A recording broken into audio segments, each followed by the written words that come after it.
आपण जी पत्रिका मला पाठवली ती पत्रिका निश्चितपणे की एकीकडे त्या म्हणतात की माझा 5-6 वर्षापासून संबंध नाही, पण अगदी 1-1.5 वर्षापूर्वीपर्यंतचे सगळे गोष्टी पुढे येत आहेत, ज्याच्यामध्ये की त्याच्या लग्नपत्रिकेमध्ये प्रमुख पाहुण्यांमध्ये आशिष शेलार दिसतात. आता शेलारांनी सांगितलं पाहिजे तसं तर म्हणजे आशिष कुरेशी साहेब तिकडे जातील का हिंदू मंदिरामध्ये, तोही खरा प्रश्नच आहे म्हणा चर्चेचा. पण आशिष कुरेशी साहेबांचं नाव त्या पत्रिकेमध्ये दिसतंय, तर त्यांनी सुद्धा ते सांगितलं गेलं पाहिजे. दुसरी गोष्ट की चाकणकर त्या लग्नपत्रिकेवर आहेत. ह्या सगळ्या लोकांनी, कारण ग्लोरी जी वाढत गेली खराची, ती ग्लोरी वाढवण्याला हे सगळे लोक कारणीभूत आहेत. आपण जी पत्रिका मला पाठवली ती पत्रिका निश्चितपणे की एकीकडे त्या म्हणतात की माझा 5-6 वर्षापासून संबंध नाही, पण अगदी 1-1.5 वर्षापूर्वीपर्यंतचे सगळे गोष्टी पुढे येत आहेत, ज्याच्यामध्ये की त्याच्या लग्नपत्रिकेमध्ये प्रमुख पाहुण्यांमध्ये आशिष शेलार दिसतात. आता शेलारांनी सांगितलं पाहिजे तसं तर म्हणजे आशिष कुरेशी साहेब तिकडे जातील का हिंदू मंदिरामध्ये, तोही खरा प्रश्नच आहे म्हणा चर्चेचा. पण आशिष कुरेशी साहेबांचं नाव त्या पत्रिकेमध्ये दिसतंय, तर त्यांनी सुद्धा ते सांगितलं गेलं पाहिजे. दुसरी गोष्ट की चाकणकर त्या लग्नपत्रिकेवर आहेत. ह्या सगळ्या लोकांनी, कारण ग्लोरी जी वाढत गेली खराची, ती ग्लोरी वाढवण्याला हे सगळे लोक कारणीभूत आहेत. त्याच्या चौकशी नार्वेकरांना मी ते विचारून घेतलं, तर नार्वेकरांचं म्हणणं आहे की पत्रिकेवर नाव होतं मात्र मी गेलो नाही. नार्वेकर असं म्हणतात की 19 वर्षापूर्वी मी गेलो होतो, पण तरीही जर पोलिसांना काही माहिती हवी असेल आणि गरज वाटत असेल तर बिलकुल त्यांनी नार्वेकरांना पण चौकशीला बोलवावं, काही हरकत नाही.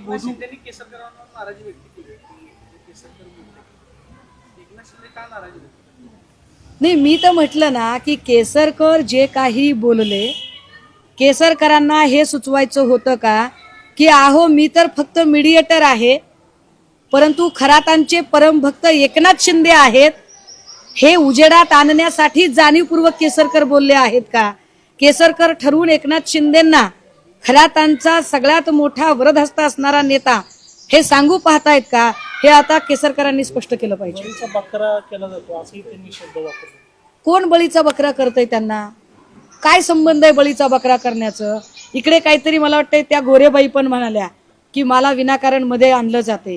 कुठल्या मंत्र्या, कुठल्या खात्याच्या मंत्री त्यांना होणार होत्या? कुठला आत्मविश्वास होता त्यांना की मी मंत्री होणारच होते? तुम्हाला काही सटरफटर खात्याचं मंत्रीपद मिळणार होतं काय? कशामुळे मंत्रीपद देतील त्यांना? अख्खी पुण्याची शिवसेना ज्यांनी विकून खाल्ली त्यांना का लोक मंत्री करतील? पण असो, मला हा विषय याच्यावरचा फोकस हलवायचा नाही. हा भोदू बाबा डोर टू डोर व्हिजिटला जायचा आणि डोर टू डोर व्हिजिट साठी 5 लाख रुपये घ्यायचा ताई, आणि अमावस्या आणि पौर्णिमाला मोठे उद्योगपती बड्या महागड्या गाड्या त्याला सोबत घेऊन जायसाठी यायच्या. तुम्ही नुसत्या गाड्या म्हणताय.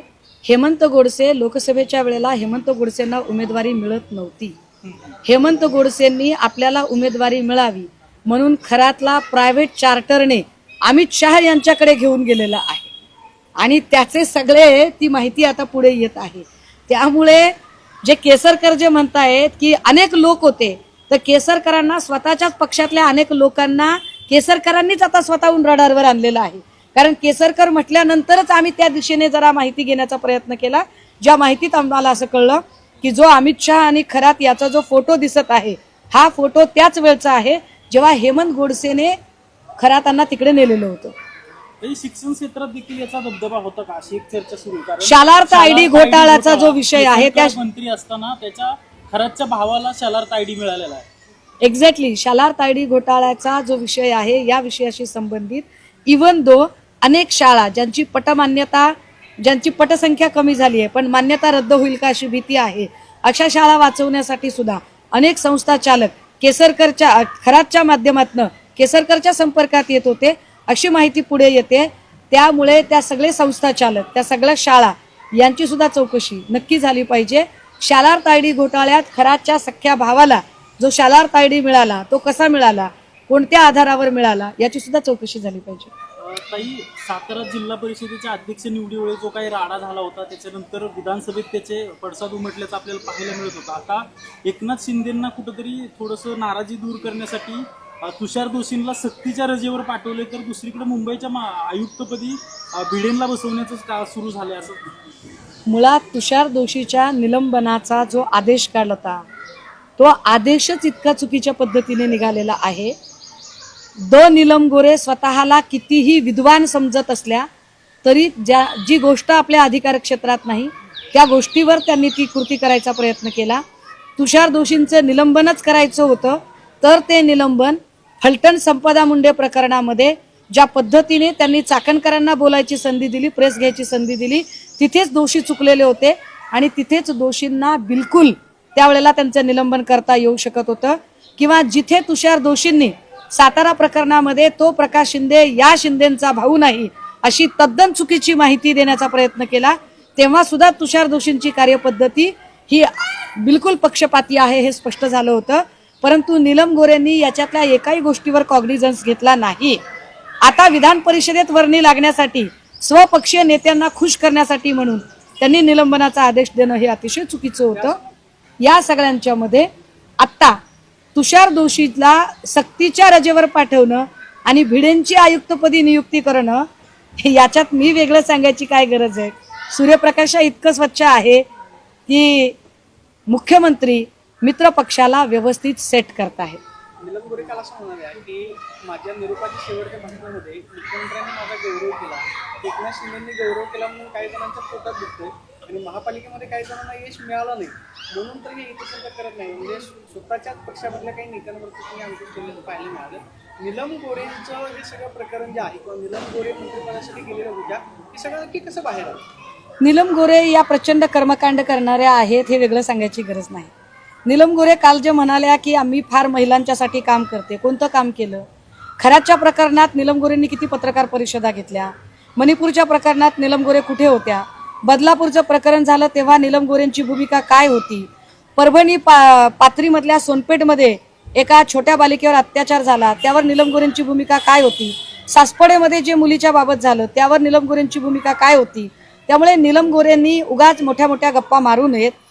नीलम गोरे असं जर म्हणत असतील की महापालिकेत यश नाही मिळालं म्हणून, तर नीलम गोरेंचा आक्षेप कुणावर आहे? धंगेकरांवर की नाना भांगिरेवर? कुणाबद्दल त्या सांगू इच्छित आहेत? मुळात नीलम गोरेंच्या हातात या पुण्याची सत्ता मत्ता शिवसेनेने कायम दिली, पण नीलम गोरेंनी शिवसेनेची प्रतारणा केली, शिवसेनेची बैमानी केली आणि ही इथली सगळी शिवसेना ही बापट सेना करून टाकली. हे एकदा त्यांनी जाहीरपणे याच्यावर बोलावं ना. ताई, अशोक खराचं प्रकरण बाहेर आल्यानंतर पुण्यातून एक प्रकरण बाहेर आलं होतं. ऋषिकेश वैद्य नावाचा आरोपी आहे, पुण्यातील 35 वर्षीय महिलेवर अत्याचार केला. त्यांनी काल कोर्टाला अर्ज केला होता, कोर्टाने तो फेटाळला की पूजेचं साहित्य मागतोय, कोठडीत पूजा करायची. हा सगळा भामटेपणा आहे. वैद्य असेल की अजून कोणी असेल, जो न्याय खरा त्याला लागतो तोच न्याय वैद्याला सुद्धा लागला पाहिजे. तुम्ही म्हणाले की महाराष्ट्रात काही कॅन्डल मोर्चे निघत नाहीत, महिलांचे मोर्चे काम नाही, विरोधी पक्ष म्हणून तुम्ही काढणार आहात का? माझ्या पक्षाने बीडमध्ये या प्रकारचं आंदोलन झालं, नाशिकमध्ये या प्रकारचं आंदोलन झालं. माझ्या पक्षाकडून अगदी अमरावतीमध्ये आंदोलन झालं, चंद्रपूरमध्ये आंदोलन झालं. माझ्या पक्षाने जेवढं शक्य आहे तेवढा आम्ही आमचा आवाज उठवला आहे. इवन मला असं वाटतंय की काँग्रेसचंही आंदोलन पुण्यामध्ये झालेलं आहे. मात्र आमचा भाऊ देवा भाऊ असं म्हणून जे टॅटोधारी लोक बोलतात, तर त्यांच्या पक्षाच्या महिला आघाडीने काय केलं या सगळ्या संबंधाने, हे सुद्धा संशोधनाचा विषय आहे. रोहित पवार म्हणतायत की अशोक खराबचे जे प्रकरणाचे धागेदोगे आहेत काही नेत्यांपर्यंत पोहोचत आहेत, त्यामुळे त्याला भीती दाखवून आत्महत्या करायला लावली किंवा वेगळे काही घडवू नको. दुसऱ्या बाजूला अजित पवारांच्या विमान अपघातामध्ये व्ही.के. सिंग दोषी असताना सुद्धा व्ही.के. सिंगला वाचवलं जातं. अक्षय शिंदेचं एन्काउंटर झालं त्यावेळेलाही आम्ही हेच म्हटलं होतं की अक्षय शिंदेकडून खूप सारी सत्य बाहेर येता राहिली. आपटेच्या संस्थेत काय होत होतं आणि काय नाही ही सगळी सत्य अक्षय शिंदेच्या सोबत संपली. आता खराकडून सुद्धा जे अनेक सत्य पुढे येणं बाकी आहे ती सत्य यावी, ती सत्य दडवण्यासाठी कुणीही खराचा घातपात होता कामा नये, ही काळजी नक्की घेतली जावी असं मला वाटतंय. आणि या सगळ्या संबंधाने जी FIR आता 00 अंतर्गत इकडे येईल, या FIR वर आवश्यक ती सगळी, कारण खरातवरचा फोकस कितीही आता खरात प्रकरणावर फोकस असला तरी दादांच्या अपघाताची फाईल मात्र क्लोज होता कामा नये. दादांचा अपघात घातपात आहे की काय याची चौकशी झालीच पाहिजे.